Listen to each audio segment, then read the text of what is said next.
Hello, everyone, and welcome to Ellyn with a Y Goes Live. Thank you all so much for joining me this week. I am so excited. I have such a great show planned, but it feels so wild that it's remote and that, my guest can't be here because my guest is Tran, creative director for Vice Media Group, Refinery 29, and someone who has been a big supporter and a good friend to the show for the whole time I've been doing it, and refused to come on my show for so long because she doesn't really like doing this type of a thing. However, I don't know, COVID, maybe we're all going crazy, but Sue agreed to come on my show and I am so excited. I cannot wait. And as I do every week, remind everyone to just take a breath collectively, in and out, just breathe. We're okay in this moment. And something, I always start the show with like something to think about, and something I feel like I've been talking a lot about and hearing a lot about recently is there's just like a lot of content being created, and I feel like we all need to be conscious of what we're consuming. And I am here talking as a consumer and a creator, which is like a weird thing for me to say because I never really think of myself as a creator. So I'm honoring that by saying I am a creator. I think that we need to pay attention to what we're consuming and how it makes us feel. And I think we also have to be intentional about what it is that we're creating and what we're trying to make others feel. I feel like I'm seeing a lot of things that, I don't know, it just seems like content for content's sake. And I think that especially now, people just want real and true and honest content. And I think that's super important. And I think you should really be thinking about like, who is this going to? And like, how do I want them to feel? And how does this make me feel? That's just something I've been thinking a lot about. My pals, Ryan and Brooke, they started a company called Under Her Empire. And they actually created a series recently. It's called Shelter. And it's about curators of community. And in particularly, they're focusing on how the Black and Brown community are creating during this time while they are a part of a community that's most impacted by COVID. And I think it's really important. The message is beautiful. The content is beautiful. It makes you think, it makes you feel. It like gave me goosebumps and it made me cry. It was beautiful. So definitely take a look. It's on swim.studios on Instagram, and it's the Shelter series. So definitely take a look at that. Remember, create with a purpose, create with heart. So that means I'm going to dive right into my hot topics. First, I feel as though maybe I'm a spokesperson for John Krasinski and Some Good News, but okay, it is so exciting because there was an office reunion on the latest episode of Some Good News. I'm not going to spoil it or say exactly what happened, but there was a wedding. It was really sweet. It was very emotional. I was crying. I was laughing. I was so happy to see all the people from The Office. It felt so heartwarming. I also just finished The Office, like one of my multiple run-throughs of it, but I just finished the season like 3 days ago again. So I feel like I was feeling really emotional and missing all my Office people. So definitely check it out. It just makes you feel so good. And if you just want a moment of like content that's meant to make you feel better, this is exactly that. So check it out, Some Good News. Also, super excited. I feel like I've been talking a little bit about how I feel really bad for like high school seniors and college seniors who are having the end of their high school or college experience come to a close in a rather traumatic way. Obviously, we're all going through trauma. I feel like we're all grieving in some way. Definitely acknowledge that. But I feel particularly bad for high school and college seniors because in particular college, because that end is the end of a major chapter in your life. Not everyone's going on to grad school or medical school or law school or whatever you're going on to. A lot of people are moving on to the working world full time. And I remember that being a really intense experience for myself. And I think that miss it, like the senior week and the saying goodbye to your friends, the kind of like pomp and circumstance of it and crossing the stage. And I feel like there is a reason why ritual is so important sometimes. And I feel really bad for them. So what's really exciting, oh yeah, 8th graders too, I had an 8th grade graduation, full cap and gown and everything. Thank you, Catholic school. So something I want to shout out, I'm super excited about, is that there is going to be a live broadcast commencement address from Obama, and he is going to be giving a virtual commencement address. It's going to be airing on NBC, CBS, ABC, and Fox. Like, when does that ever happen? It's on May 16th. It's at 8 p.m., and it's called Graduate Together. And it's organized by the XQ Institute, LeBron James Family Foundation, and the Entertainment Industry Foundation. Obama's going to be there, the Jonas Brothers, LeBron James, Bad Bunny, Megan Rapinoe, her, basically literally anyone that anybody ever liked, ever, niche, big, small, whatever, they're going to be there. So it's you should definitely check it out. I know I will. So that moves me into my what to watch segment this week, which I've been sitting on this one. Everyone go and watch Never Have I Ever. It's Mindy Kaling's new show on Netflix. It's starring this really cute 18-year-old girl from Canada. Okay, I'm gonna go for her last name. It's Maitre Ramakrishnan. Please God, let me have got that right. It seems like she's totally herself on the show, and I just really love it. And watching interviews with her, she seems just like super confident, and she has a lot to say. And so the show is about this girl in high school who has gone through some traumas in her life. You know, the show starts with her father has passed away, and she's starting high school, trying to turn over a new leaf. She's Indian American and navigating what it means to be Indian American in California, and boys and school and friends and what being a good friend is. I feel like it was such an interesting portrayal of female friendship that I really respected and really resonated with. There's obviously like a cute little love interest. There's a hot guy that she likes. It's just really, really interesting. I think we need to see more of this kind of programming. I think more young girls in high school need to be able to see themselves on TV. It was so good. It was so funny. So definitely take a look at it. I'm seeing a lot of comments that I need to see Dead to Me. I actually never have watched that before. So if you guys say it's good, I'll watch it. But definitely check out Never Have I Ever on Netflix, and you can follow Davy's story. It's really good. So that moves me into my food for thought segment. I feel as though since I've been spent, I don't know, what is it, 2 months at home now, my couches are really wearing in. My couches are being sat on so much more than I think anyone, the manufacturer planned, than I planned. I used to have one spot on my couch that was like kind of the never sat on spot of the couch. I feel like everybody has a spot on the couch that like just no one ever really sat on. It wasn't the right spot. I have sat on every single part of my couch that you can possibly sit on the armrest part that like your parents would have yelled at you to like get off the armrest. I've been sitting there. I've been sitting on the never sat on seat. I've been laying on it, sitting on it. I've been sitting on the back of the couch. My couch is so worn in. I mean, I'm sure everyone's like sitting on their couches now, and I'm sitting here and I'm like, I'm gonna have to buy new couches. Like this is like a casualty of COVID, like completely like not a serious topic, but my couch is totally worn in, and like everyone's flipping cushions. There's nowhere comfortable. Like, I'm just not comfortable anymore. There's nowhere comfortable. My bed, I've been sitting in my bed taking Zoom calls for weeks. My bed's starting to develop a divot. Who intended me to sit on the bed for 10 hours a day and then sleep in it as well? Everything's getting worn in. I even feel that my cell phone and my laptop are getting used more than they ever have before. And it's like, everything's being worn in. I noticed my light fixtures are going out faster. I've got like 2 lights that are out. They're really high up, so I hope I don't fall when I change the lights. Honestly, like, I didn't know how long this was gonna last, so I didn't like invest in any kind of a like good setup. So this weekend, my parents actually came into the city, thank you so much, appreciate you, and brought me this little card table and a chair so that I had like a better sitting situation. But now that I look at this table and chair, it seems like a prime spot to start a puzzle. So what was supposed to be a really good working spot for me now, I think, is going to become a place I puzzle. I don't know, we'll see. Everything is getting worn in, even me. I feel like my brain's starting to go a little bit mush. That's my food for thought segment, which means I'm going to bring on my guest, Sue Tran. Sue! Hi! Oh my, look at you! Fabulous! This is so weird. This is my first live ever. Is it really?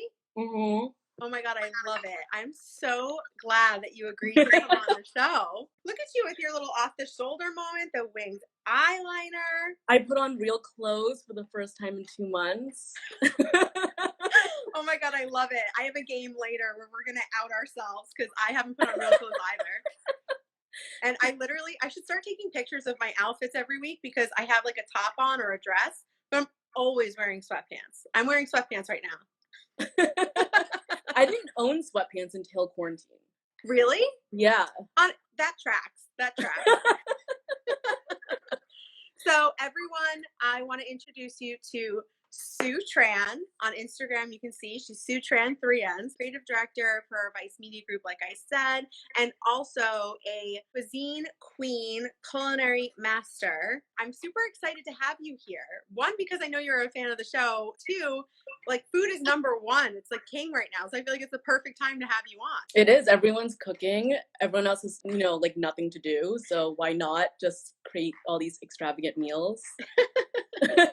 I love it. If anyone follows Sue or knows Sue, you'll see that if you have the most beautiful Instagram, it's not only a curation of art and design, but culture and food. I feel like you are a vibe. You're an aesthetic. You're a point of view. And I just love it. And I think it's so elevated and so elegant. And I love that everything's black. Like every time you even post a picture of the food you're cooking, it's like black cooking utensils, black serving trays. Because food is at the forefront right now of all of our minds, I feel like everyone's cooking and eating and trying new things. I wanted to talk to you about your relationship with the culinary world and how you have kind of grown up with an appreciation for food from various cultures.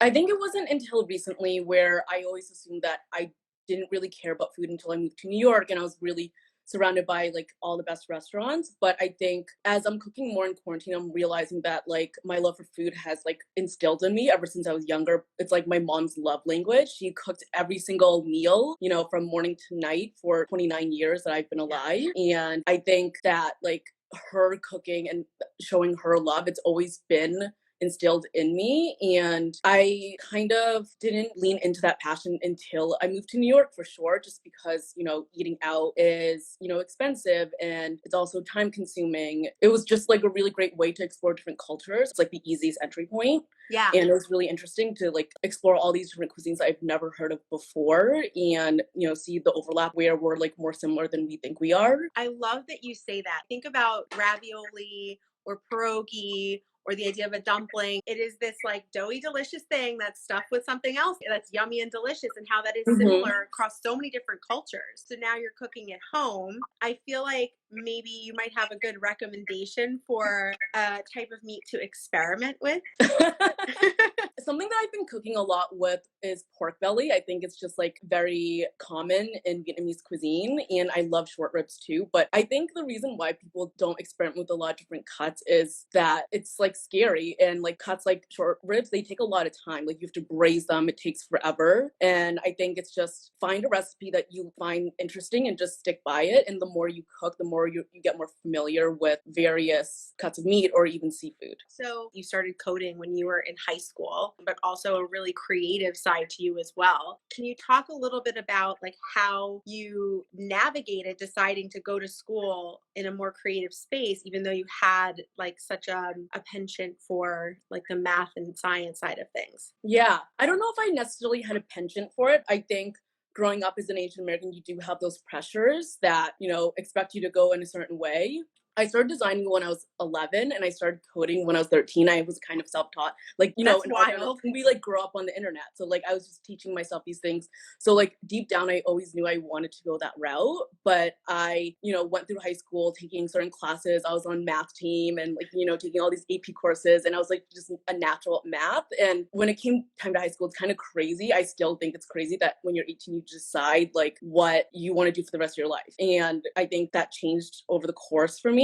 For the first 2 years, I was actually undecided. And because I was taking math courses, I was like taking fundamental like art classes, and I was trying to figure out what I wanted to do. And it wasn't until 2 years in where I decided to transfer and go to art school. But I think learning all those different things kind of led to me like where I am right now, because I think being a creative director, you have to be analytical as well as creative. It's solving a problem, right? And math and science, I think, is creative in itself because you're problem solving with hypotheses and variables in the same way that you answer like a proposal for in advertising. I think that that's so interesting. And to your point, you know, we're so young when we're picking what we're going to do for the rest of our lives, essentially, which can be super overwhelming.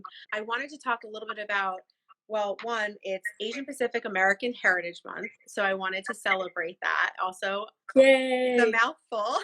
I love it. I love any kind of like a tongue twister. So I do want to like take a moment to talk about that, because you did highlight there is a bit of a push sometimes within an Asian family to kind of go in the math or science route, and the fact that you kind of decided to pave your own path and figure out what worked best for you. I think during COVID, this couldn't be like a better time for the Asian Pacific American Heritage Month to be taking place, because I think that, and you and I have talked about this, you know, at the beginning of it all, I think that a lot of the visuals and a lot of the messaging that's been going on during COVID has been just racist. I mean, it's not like lightly, it just is racist. Yeah. And I just wanted to talk a little bit about how that type of imagery is so dangerous, and how that kind of language is so dangerous, and why, you know, now is a good time to be talking about that and also celebrating. I mean, also Asian Pacific American heritage. I mean, it's so many different cultures, and like, and it's such a everyone says diaspora, but it is so broad. Like, I wanted to just talk to you about that and what that experience has been like in the last couple of months. Yeah, I mean, I think it's been scary. Like, I'm afraid, like, being someone that lives in Williamsburg, Brooklyn, which is one of the safest neighborhoods in New York, and I'm afraid to walk out my door sometimes, you know? And I think it has a lot to do with people being angry and confused and frustrated, and they want someone to blame. And when, you know, the president is calling COVID-19 the Chinese virus, it puts the blame very easily on a specific group of people, and people are taking out their anger on those type of people. And if you follow certain like Asian American specific news accounts, like there's just hate happening all over the world, left and right. And it's scary. I mean, people are just uncomfortable with things they're not familiar with, you know? Yeah. And I think something you brought up that I thought was really interesting, which, I mean, again, it comes back to food, but like talking about things that people eat in different cultures that might be not familiar to you, but it could be super common within the culture that it comes from.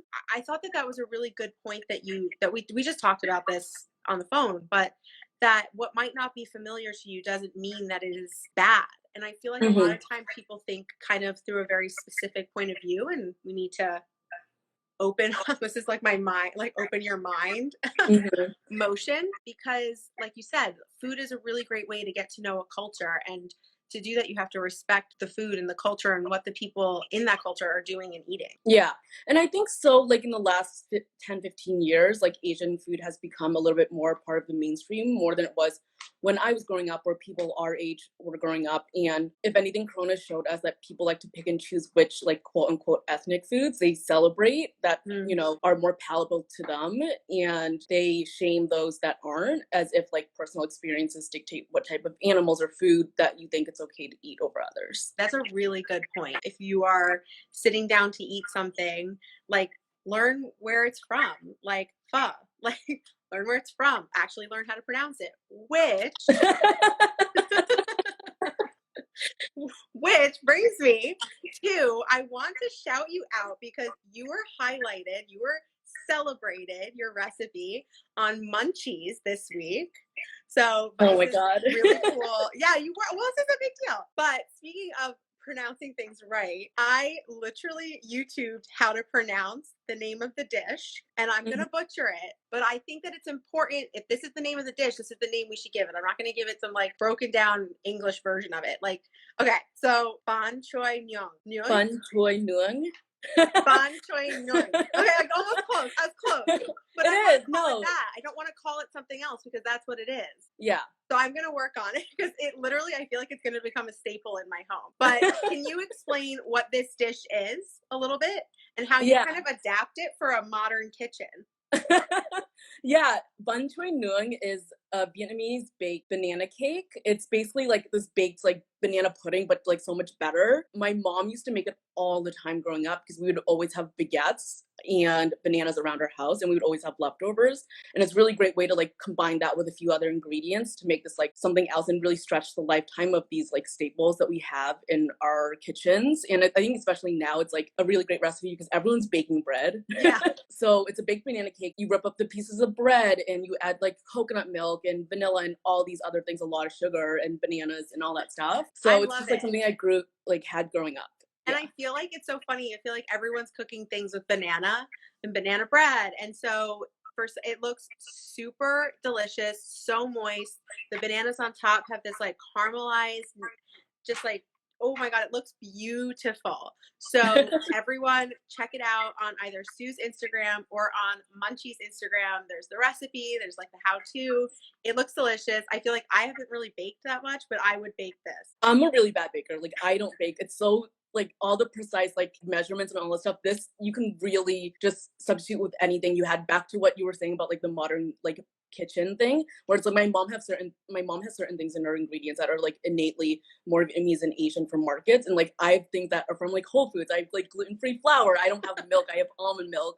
So like this has so many different substitutions, and you really can't fuck it up. Wait, I'm trying again. Hold on. Ban Choi Nyung. Like closer. Wait, so you say it again. Okay. Bun choy nuong. Bun Choi Nung. Nuong. There's like a nuong. Yeah, it's the U and O that messes people up, I think. Nuong. Okay, I'm gonna get it. I'm so serious. My sister's really good at like learning languages and like actually speaking them as they're supposed to. So I feel like I'm gonna just like be on the phone and be like, okay, say it back. So I say it back to me.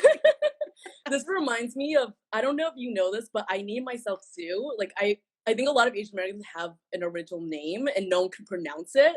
So when one day I walked into kindergarten, I was like, you can call me Sue. And like, I will never tell anyone my actual like Vietnamese name because everyone always tries to pronounce it back to me. And you know what?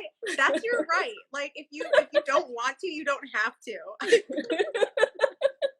Like I feel like a lot of people are like, no, like go by your original name. And I understand why at a young age a kid would not want to, but I also like it's also your choice to not want to and continue to not want to. That's totally fine. You shouldn't feel pressured either way. Yeah. Oh my God. But I was like so like stubborn on it that my parents legally changed it by the time I got to first grade. Oh my God, I love that. We talked a lot about names last week. My mom like changed the way that her name was pronounced, like as she got older. You do what you want. It's your life. Like I said, you got one to live. So I want to play a quick game, super on theme with Never Have I Ever. So everyone playing along, definitely comment. It's gonna be cute. We're gonna play Never Have I Ever Quarantine Edition. Are you ready? Yes. Okay. I'm scared. No, it's fun. It's fun. Yeah, You ready? Okay. Never have I ever cut my hair during quarantine. No, me either. Thank God we had short hair at the beginning of this. I know. It's starting to grow out. My hairdresser would kill me. I know. I don't want to have to fix something. I just want it to just be cut again. Okay. Never have I ever called in late to a Zoom meeting.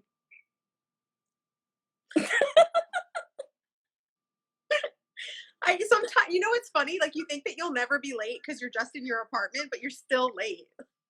Yeah. Well, the thing is, I think we're just always on Zoom all the time. Like we were talking about this the other day. I've never stared at myself in a view call more than I have in quarantine. Like they just run over, as all meetings do in real life or over Zoom. They just run over. You know? Yeah, it's so true. It's so true. I like come late and I'm just like, oh, you know, I was in transit. I was going between meetings. Okay, all right, ready? Never have I ever joined a live virtual workout class. No, me either. All of my gyms I should be supporting, I haven't. I've considered it. I've just never followed through. I haven't committed, but same, I've considered it. Okay, baked banana bread or a banana bread variation. Oh, I mean, that's just not fair. I don't make the rules. I wrote the questions. Okay, never have I ever put on jeans. That was pre-quarantine though. I haven't worn jeans in like 4 years. No, I have 4 years? That's impressive. Not a fan of jeans. Sue in jeans. So we don't wear jeans. I love how I did like all the nevers. Oh, okay. Oh, never have I ever, this is the last one, spent more than 1 consecutive hour on TikTok. I know you're on TikTok. I don't make any videos. I just watch. That's where it starts, Sue. That's where it starts. And then you're up on a Tuesday night because you have makeup on and you're recording TikToks for 2 hours. No, I feel too old to be making content on TikTok. No, it's so fun. Trust me, you'll get there. Even if it's like for your own and it's in drafts, you'll get there. Everyone, I still have 4 fingers. I think I had 3. I had 3, 2. That's the game. We both still had fingers up, so we survived. It actually is a bit of a TikTok trend, never have I ever, but they do it differently. Literally, I get off of this show and I go and record TikToks. So bad. I need to follow you. I don't think I follow you. Ellyn with a Y. Of course. We love consistent branding. So that is the show. That is my interview with Sue Tran, 3 N's. Go follow her on Instagram. You will not be disappointed. And especially if you're looking for when we can finally leave our homes, the best food recommendations on the internet. Forget everything you know and just follow Sue. You're overselling me here. Not at all. Thank you so much for agreeing to be on the show and coming on and being so much fun. I missed you. Thank you for having me. It was so fun talking to you. You know, just like the old times at work. Yeah, right? I missed your laugh. Thank you for coming on. I'll talk to you later. Thank you. Bye. I just love Sue Tran with 3 N's. Okay, it's not with 3 N's. For real. That's her Instagram. Thank you all so much for joining me. I adore Sue. I am so grateful that you came on. Thank you all for watching. I hope that you enjoyed the show. I hope it made you smile. I hope it made you laugh. If it did, if it brought you some joy, I hope that you can go and give that and share that with somebody else, like a virtual hug. Thank you so much for watching, and I will see you next week. Bye. Hi everyone, thanks for watching. To subscribe to my channel, click here. And to watch more videos, click here. Be sure to like, comment, and hit the bell so you get notified every time I upload a video.